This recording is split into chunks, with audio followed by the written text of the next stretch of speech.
Lottery വിൽപ്പനയില്ലേ? Lottery വിൽപ്പനയില്ലേ? ഇപ്പൊ ചെറിയ വിഷയമാണ്. ബാലവേല ചെയ്യിക്കുന്നു പറഞ്ഞ ആരോ പോലീസിൽ കേസ് കൊടുത്ത്. പ്രായപൂർത്തിയായിട്ടില്ല അല്ലേ?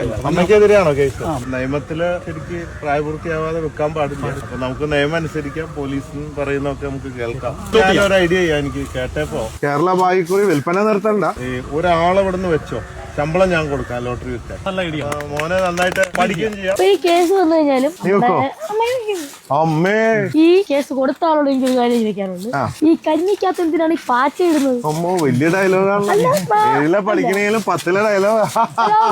നിനക്കിപ്പോ എന്റെ അവസ്ഥ തന്നെയാണ്. ജയിലിൽ പോയില്ലാന്നേ ഉള്ളൂ. എനിക്കിപ്പോ കടയൊന്നുമില്ല. ഒച്ചറ്റി എന്ന് പറഞ്ഞ തേയിലയുടെ ഇത് ചെയ്ത് തരുവാണെങ്കിൽ വലിയ ഉപകാരമായിരിക്കും.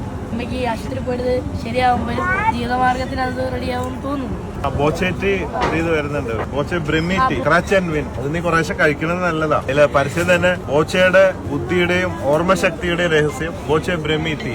Scratch and win. ഡെയിലി ചൊറിഞ്ഞ് ക്രാച്ച് ചെയ്ത് കാശുണ്ടാക്കുക എന്നുള്ളതാണ് ക്യാഷ്. ഇപ്പൊ ഞാൻ വന്ന് 5 ലക്ഷം തന്ന് സഹായിച്ചു. ഇതൊക്കെ ചെയ്ത് കേരള ഭാഗ്യക്കുറി വിൽക്കുകയാണ്. ഞാൻ ഈ ബ്രഹ്മി ടീ വിൽപ്പിക്കാൻ വേണ്ടിയിട്ടാണ് ഇതൊക്കെ ചെയ്തതെന്ന് അടുത്ത നെഗറ്റീവ് ഇറങ്ങും. ആൾക്കാരിങ്ങനെ നോക്കി നിൽക്കാം. അല്ലെങ്കിൽ തന്നെ ഇപ്പൊ ഒരാഴ്ച മുമ്പല്ലേ വിളിച്ചത് ഇങ്ങോട്ട് വരാന്ന്. പിന്നെ ഇടയ്ക്ക് ഏതോ സോഷ്യൽ മീഡിയയിൽ ഒരുത്തനിട്ടിരിക്കുന്നത് ബോച്ചയെ പറ്റിച്ചു, ആ ചെക്കന് 5 ലക്ഷം കൊടുക്കാന്ന് പറഞ്ഞു പറഞ്ഞില്ല.